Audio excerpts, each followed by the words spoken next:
할렐루야, 한올교구 백서결 집사입니다. 부족한 저를 간증의 자리에 서게 하신 하나님 아버지께 감사를 드립니다. 저는 어린 시절 집안 형편이 어려워 외갓집에서 지내다가 초등학교 입학하기 위해 부모님이 사시는 상암동으로 와 초등학교를 다니게 되었습니다. 제가 교회에 다닌 기억은 초등학교 시절 여름 성경학교에서 카라멜을 받는 재미로 방학 내내 교회에 간 적이 전부였습니다. 그리고 시간이 아주 많이 흘러서 학교를 졸업하고 직장을 다니던 때 교회 갈 수 있는 기회가 왔습니다. 저희 형제는 형과 누나가 있는데 그 당시 저희 형이 화전에 있는 항공대 앞에서 야채 가게를 하고 있었습니다. 그런데 옆집 사장님이 제게 교회에 나오면 아가씨를 소개해 준다고 하였습니다. 평소에는 편한 차림으로 직장에 다녔는데 아가씨 소개시켜 준다는 말에 저는 양복이 없었습니다. 그렇게 고민을 하다가 백화점에서 처음으로 양복을 사서 입고 가게 되었습니다. 화전에 위치한 조그만 교회였고 어떤 분일지 궁금하였습니다. 교회 안에 들어가서 소개해주는 분을 만나 중간 자리에 앉아 있는데 저는 놀라운 광경을 보고 도망치듯 나왔습니다. 그분은 피아노를 치는 분이라 그쪽을 보며 있는데 교회의 조명이 꺼지고 어머님들이 기도를 하시며 우시는 것이었습니다. 지금은 이해할 수 있지만 그 순간에는 너무 황당하고 무서웠습니다. 그렇게 교회를 나와 소개시켜준 분에게는 인연이 아닌 것 같다고 말씀드렸고 그렇게 저희 소개팅은 아무 일 없이 끝나버렸습니다. 저는 교회에 나가지 않았지만 형님은 성실하게 교회를 다녔습니다. 저는 제게 행복한 날만 있으리라 믿었습니다. 그런데 제가 37살 되던 해에 우리 가정에 엄청난 일이 일어났습니다. 저희 어머니가 혈액암에 걸렸다는 소식을 듣게 되었습니다. 이 병은 어디가 아파서 병원에 가면 증상이 다른 데로 이동하여 잘 나타나지 않는 병이었습니다.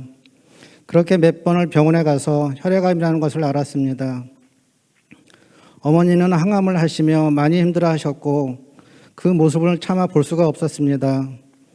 어머니께서 항암 주사를 맞고 오시는 날은 막내야, 항암 치료가 너무 힘들다 이렇게 말씀하셨습니다. 그래서 저는 어머니께 항암 치료를 안 맞는 방향으로 하겠다고 약속을 하였습니다. 그렇게 며칠이 지나고 어머님은 의식을 잃고 병원으로 이송하게 되었으나 이틀 후 하늘나라로 가셨습니다. 어머니가 하늘나라로 가시고 형님이 다니시는 목사님의 집도로 장례를 치르게 되었습니다. 저희 어머니는 시집 오셔서 시댁 식구들을 챙기느라 고생을 많이 하셨습니다. 삼촌들과 사촌들이 마지막 가는 길에 술 한잔 올리게 해달라고 목사님한테 부탁을 하였지만 목사님은 이런 지하에 거절하시며 술잔을 밀쳐버리기까지 하셨습니다. 저는 그때 그 광경을 보고 저렇게까지 해야 하나 싶은 마음이 들었습니다. 그렇게 장례를 치르고 집으로 돌아와 지내면서 형님네 가는 횟수가 줄었습니다. 명절 때가 되면 형님네 집에서 추도 예배를 한다고 연락이 오면 저는 가지를 않았고 그렇게 형님과 멀어지게 되었습니다. 사랑하는 어머니가 하늘나라로 가시고 저는 혼자 지내는 것이 너무 힘들어 술을 배우게 되었습니다. 퇴근하면 술을 많이 먹고 집에 들어와 자고 또 출근하며 반복된 생활을 하며 살았습니다. 아침이 되면 어떻게 집에 들어왔는지 기억이 나지 않을 때도 있었습니다. 그렇게 시간이 흘러 저는 작은어머니 소개로 지금의 아내를 만났고 5개월 만에 결혼을 하게 되었습니다. 결혼과 함께 저의 술 먹는 생활이 조금씩 고쳐지게 되었습니다. 그리고 운정 신도시 아파트 청약에 당첨되었고 늦게나마 사랑스러운 민우를 허락하여 주셨습니다. 저희 어머니가 있었으면 민우를 엄청 좋아했을 텐데 하는 아쉬운 마음이 들었습니다. 그렇게 2010년도 10월에 저희 가정은 운정 신도시로 이사하게 되었고 친척분의 소개로 지금의 직장으로 옮기게 되었습니다. 그러나 직장 생활에 많은 스트레스를 받게 되면서 가족들이 스트레스를 푸는 상대가 되었습니다. 아들 민우는 100일이 지나면서부터 어린이집에 다니게 되었습니다. 저희 어머니가 살아계셨으면 아주 이쁨 받고 받았을 텐데 민우가 어린이집에 갔다 오면 저는 이유를 막느라고 아이에게 혼을 냈습니다. 어린 아들은 그냥 아빠가 좋아서 안아달라고 놀아달라고 하는 건데 저는 직장에서 쌓인 스트레스를 무조건 화를 내고는 하였습니다. 그러는 저 자신이 싫었지만 고쳐지지 않았습니다. 그러나 주말이 되면 민우한테 미안해서 제가 할 수 있는 것을 다 해주었습니다. 놀이동산도 가고 서울 명동에 있는 만화축제가 있으면 같이 가서 하루를 보내곤 했습니다. 이 생활이 반복되었습니다. 어떤 날은 마음이 너무 힘들어 아파트 높은 곳에 올라가 아래를 내다보고 있으면 민우 얼굴이 떠올라 내려오곤 했습니다. 또 어떤 날은 삶에 지쳐서 울면서 자다가 하늘나라 가시는 어머님을 찾기도 했습니다. 엄마 나도 엄마 옆으로 데려가 달라고 울면서 애원하며 잠에서 깨기도 했습니다. 제 증상이 심상치 않아서 혹시나 하는 마음에 인터넷으로 찾아보니 우울증 초기라는 것을 알았습니다. 그렇게 우울한 생활을 하며 토요일에 서울 나가는 버스에서 우연히 사촌 동생을 만나게 되었습니다. 사촌 동생이 명함을 주면서 이 교회 부목사님이 자기 친구라고 하면서 한번 연락을 해보라고 하였습니다. 그러나 아내한테는 말을 하지 않고 며칠을 고민하며 생각하다가 아내에게 우리 한번 교회 한번 가볼까? 힘들게 말을 꺼냈는데 아내가 너무 좋아했습니다. 그렇게 주일에 교회에 출석하게 되었고 마음의 안정이 조금씩 찾아왔습니다. 주일이 기다려지기까지 하였고 정말 행복했습니다. 행복한 마음에 제가 할 수 있는 봉사는 다 신청을 했고 열심히 봉사했습니다. 하지만 너무 짧은 시간에 교회의 깊은 곳까지 많은 것을 알게 되었고 저희 고지식한 생각 때문에 그 교회 가는 횟수가 줄어들었습니다. 주일이 되면 다른 교회를 알아보려고 여기저기 다니면서 매주 다른 교회를 다녀봤습니다. 저는 적응이 될 것 같지만 아들은 아빠 예전에 다니던 교회로 나가자고 하며 매번 졸라댔습니다. 그렇게 다닌 것이 네 군데나 교회를 다녔습니다. 그러던 어느 날 전에 알고 지내던 어느 집사님과 연락이 되었고 그 집사님의 소개로 산마교회로 오게 되었습니다.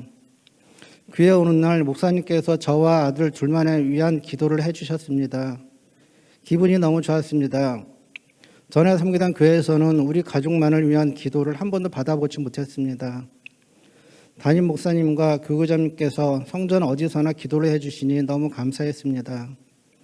집에 가자마자 아내에게 자랑을 하고 산마교회로 함께 다니자고 설득하였습니다.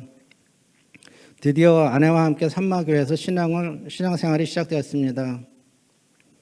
산마교회로 옮기고 많은 체험을 하게 되었습니다. 금요철에 예배에 참석하게 되었는데 그날 담임 목사님께서 안수를 해주신다고 하셔서 저희도 4층에서 기다리고 있었습니다. 그렇게 안수가 시작이 되었는데 너무 놀라운 광경을 보게 되었습니다. 성도님 머리 위에 손을 닿기도 전에 뒤로 넘어가는 것을 보고 무슨 일인지 몰랐습니다. 나도 안수를 받고 싶었습니다. 3층으로 내려와 기다리는 시간이 너무 길게 느껴졌고 제 순서가 되었고 긴장이 되었습니다. 저도 안수를 받는 순간 그날 저는 부모님이 돌아가시고 처음으로 목놓아 엄청 울었습니다. 그 후로 마음이 편안하게 되었습니다. 저는 허벅지 안쪽에 찌릿찌릿한 통증 때문에 고생을 하고 있었습니다. 그런데 담임 목사님께서 설교가 끝난 후 신유를 선포하셨습니다. 아픈 곳에 손을 얹고 기도하시는 시간에 목사님께서 허벅지 안쪽이 아프신 분이 이 시간에 고침을 받았다고 선포하셨습니다. 그렇게 그날 예배 끝난 이후 잠을 자다가도 통증으로 고생을 하였는데 정말 기적같이 나았습니다. 정말 편안하게 잠을 잘 수가 있었습니다. 병을 치료하신 여호와 라파 하나님께 찬양하며 감사를 드립니다.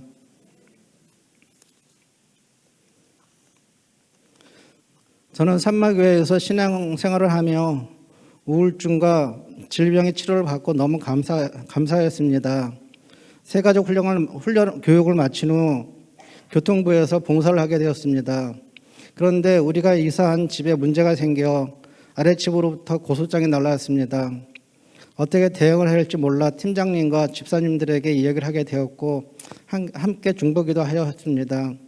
그러던 중 정영길 안수 집사님께서 처음부터 대응하는 방법을 아주 자세하게 알려주셨고 그로부터 6개월 후 우리 집에 잘못이 없다고 아래층에서 고소를 취하였습니다. 한 사람이면 패하겠거니와 두 사람이면 맞설 수 있나니 세겹절은 쉽게 끊어지지 아니하느니라. 전도서 4장 12절. 제가 무릎이 안 좋아서 수술을 하게 되었을 때도 담임 목사님께서 기도를 해주셨고 교통부 팀원들과 함께 중보 기도를 해주셔서 수술이 잘 되고 지금은 불편함이 없이 생활하고 있습니다. 교통부 봉사를 하면서 힘들고 어려운 일이 생기면 서로 기도해주는 중보 기도를 배웠고 옆에서 도와주는 동역자가 무엇인지 배웠습니다. 황홍수 집사님의 혈액암 치료하실 때 중보 기도의 기적을 체험하면서 제가 일찍이 산마교회 다녔으면 저희 엄마도 암을 이기고 살아계실 것 같다는 생각을 하게 되었습니다. 저희 직장에 계신 분이 저에게 어느 교회 다니냐 물어보았습니다. 그래서 산마교회 다닌다고 했더니 그 교회 엄청 센 교회라고 걱정 어린 눈으로 바라보았습니다. 나는 센 교회가 정말 좋은 교회라고 하면서 시간이 되시면 한번 오시라고 전도하였습니다. 이제 앞으로 제 아들 민호가 교회에서 잘 성장하여 믿음이 굳건한 청년으로 자랐으면 하는 기대를 합니다. 그리고 우리 가족 모두 성령받아 굳건한 믿음의 가정을 지키는 삶을 살고 싶습니다. 산마교회에서 체험한 첫사랑을 끝까지 지키고 살아가겠습니다. 저의 우울한 삶을 회복시켜 주시고 질병을 치료하시는 하나님께 영광을 돌립니다. 그리고 모세훈련으로 변화시켜 주시고 행복한 삶을 꿈꾸게 해주신 담임 목사님께 감사드립니다. 오늘이기까지 사랑해 주신 사모님, 교구장님, 교통팀원들 모두 감사드립니다.